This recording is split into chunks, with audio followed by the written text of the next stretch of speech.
even understand. I see world Jamaica at 8 pound above.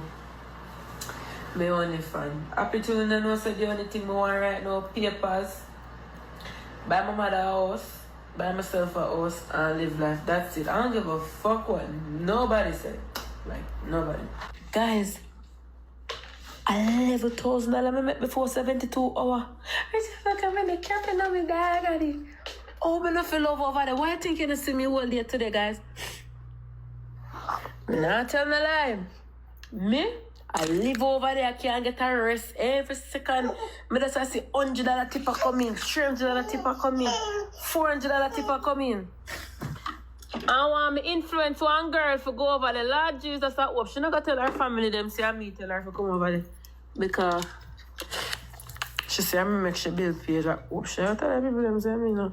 So the next thing that is popping in the news is that we see that social media personality influencer TikToker Ivani is back at it once more again doing some despicable acts. It is not as if Ivani is a stranger to social media. There was a viral video circulating all over social media, pan her knees with all sorts of COCKY down in her throat.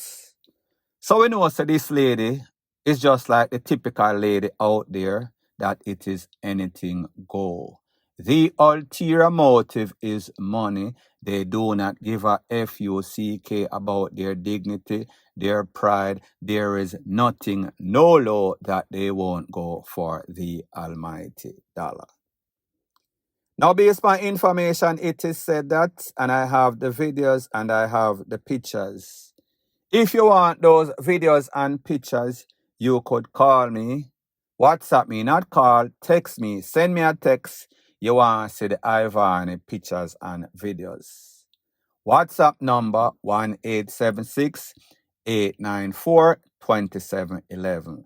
Do not call, do not video call. Send me a text. You want to see the Ivani picture and video. You want to join the group. Easy as 1, 2, 3. Anything else, I go get black cement, send in a grave. Now, people, truth be told, I have seen a whole bunch of stuff, people on social media. Some of them look good, most of them not really so good, despicable as a matter of fact. When it comes to Ivani, it seems as if Ivani did up her body, did up her BREASTASIS, did up her ASS. However, what she need to do up or did up is her mentality, is her pride, is her dignity. But if you ask me if that is your thing, she look okay in the video. So therefore, she is showing her derriere everything with all sorts of DIL, you know the rest, all sorts of rubber, COCKY.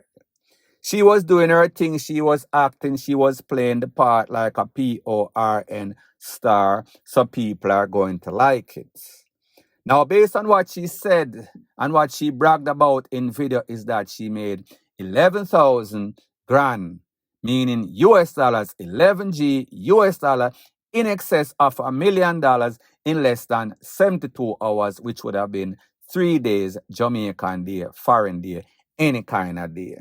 However, it is conflicting because there are posts out there that says that she made $6,000 in a couple hours. So maybe that is before, after the final tally was 11,000.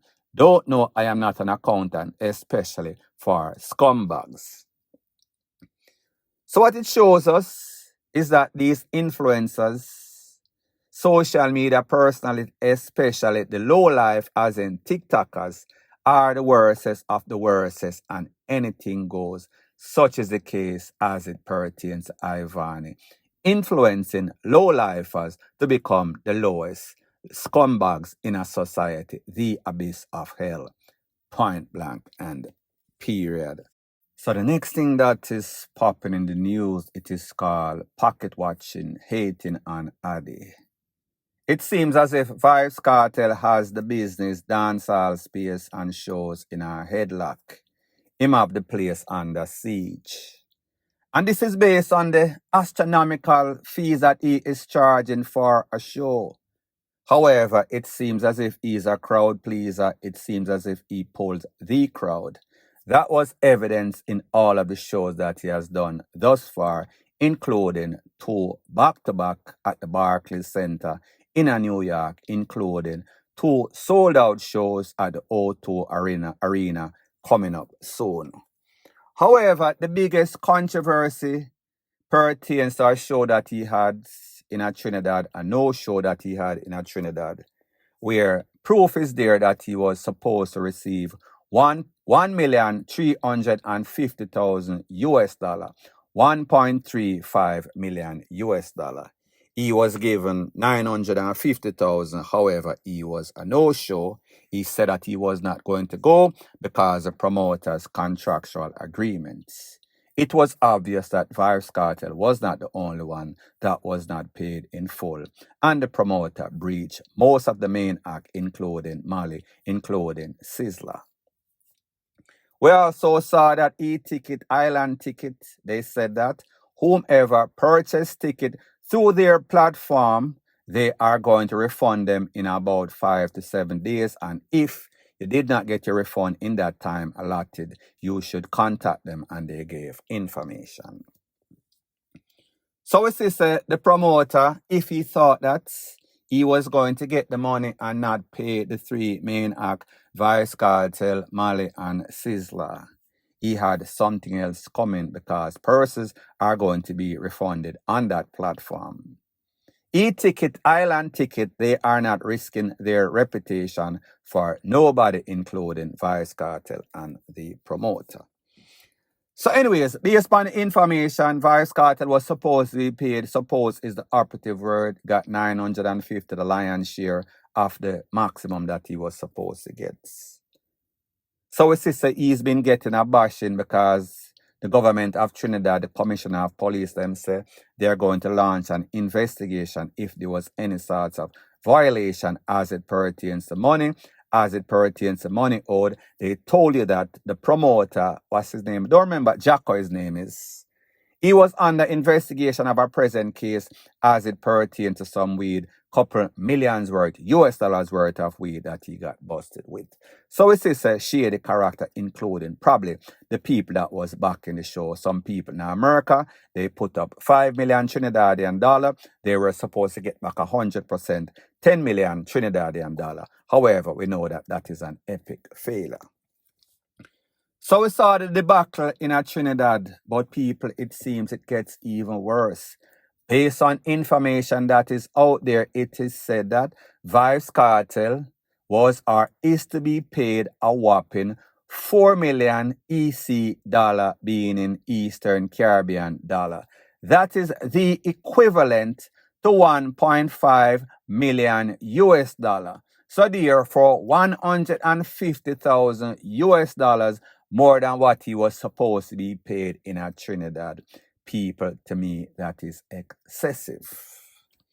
When you do the calculation in Trinidad and Tobago, based on what persons are saying, that promoter would have had to sell over 20,000 tickets, 20,000 patrons just to break even.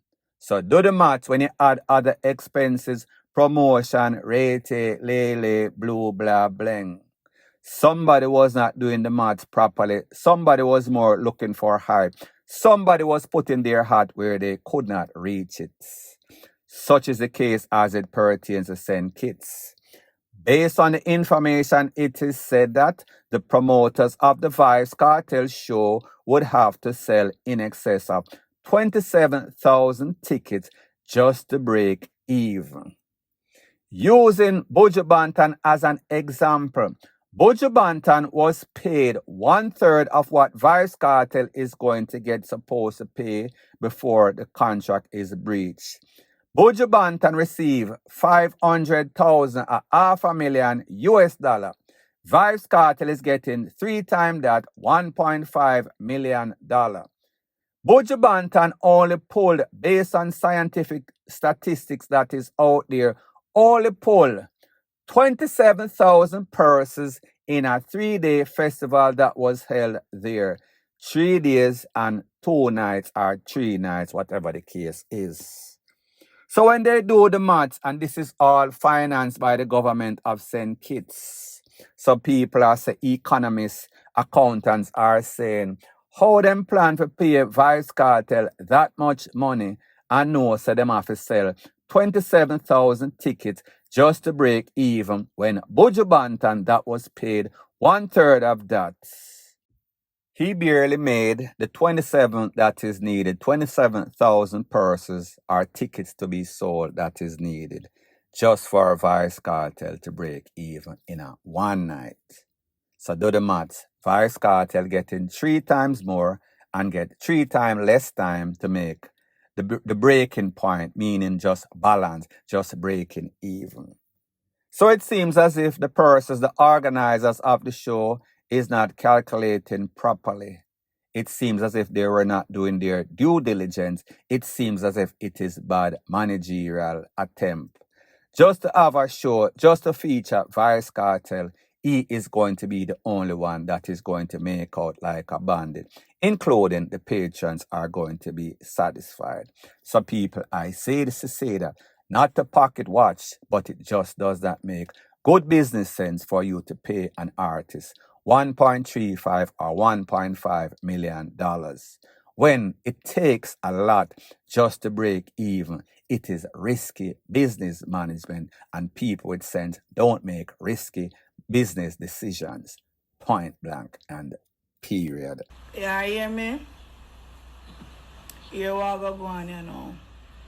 You see me and my pussy are going a ghost mode, we go hide.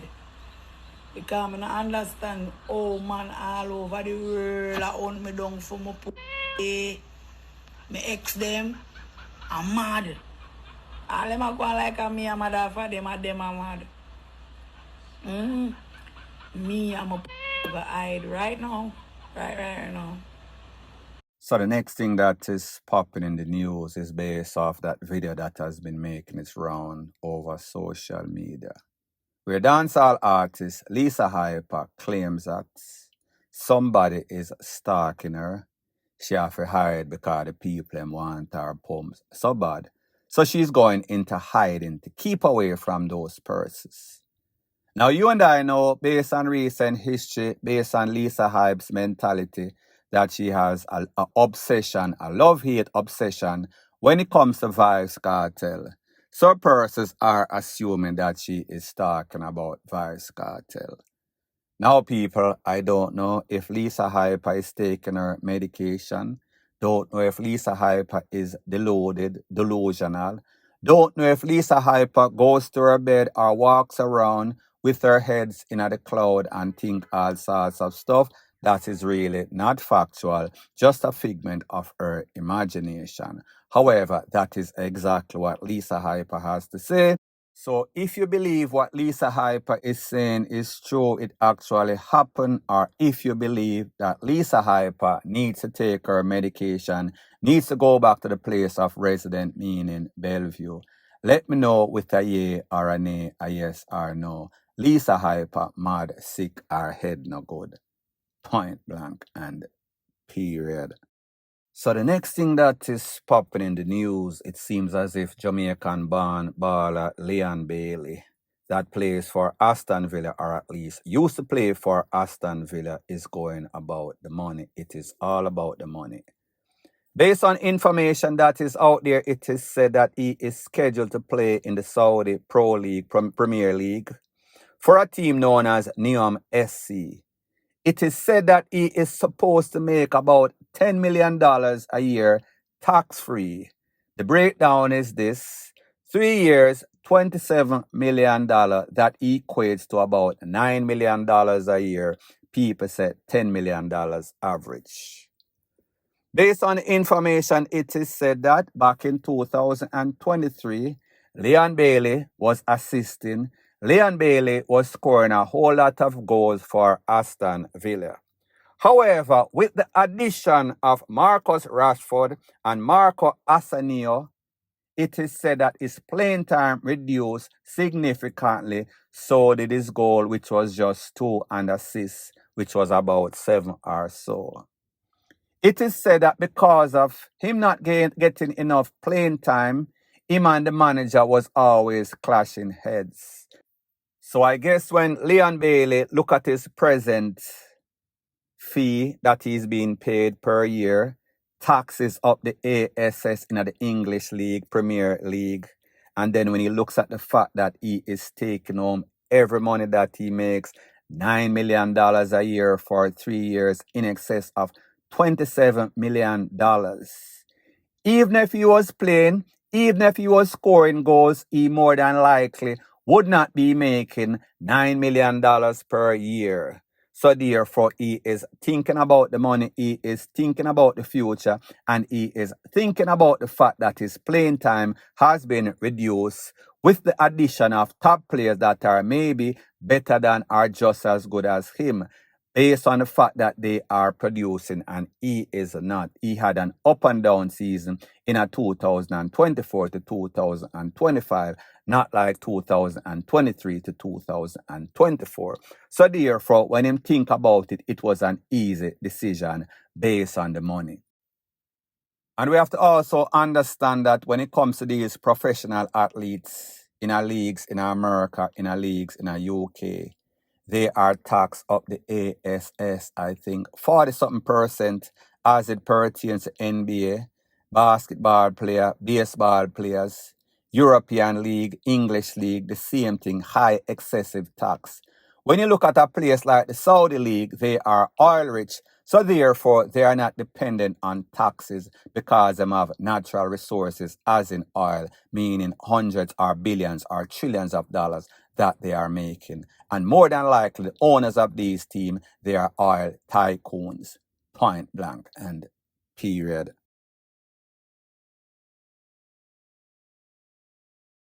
So the next thing that is popping in the news is based on some pictures and videos that have been making their rounds on social media, where it is said that this is Vybz Kartel sidekick being Madsus and his girlfriend. So people, you see the videos, you see the pictures, what do you think? I am going to give you my opinion. Don't know the relationship as it pertains to Madsus and this girl. Maybe she genuinely loves him. But if I was just to think in general, I would say, based on the mentality of these young girls in Jamaica, they might look for somebody that is a star.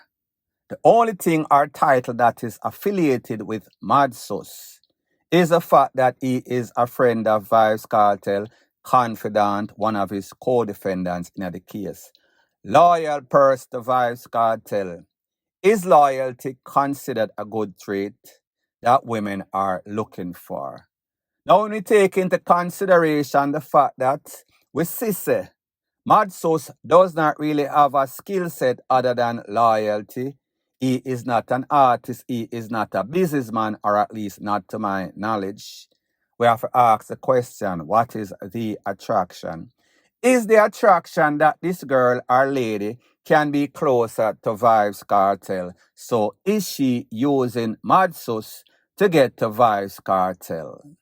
It seems as if Vybz Kartel is in support of Madsus getting a nice, beautiful browning. However, what will be the outcome? Is she going to stick and stay, or is she here to play? Is she here to make sure that she gets whatever goods that Madsus is getting trickle down from Vybz Kartel's wealth? Let me know what you think in the comment section, point blank and period. So the next thing that is popping in the news is that we see that unscrupulous characters are trying to exploit the death of a man known as Jabari Johnson. If you do not know, he is the son of reggae artist Jamaican. He was taken out unalive while he was on live. Blaze up a couple of times, including in the head. So we see the scammers are out, the scammer them there. And they set up a GoFundMe account and they are claiming that they are looking for support for the burial of this youth. However, the father, Mr. Jamaican, came out and he said, listen, we are not seeking any sorts of financial support for our son's final send-off.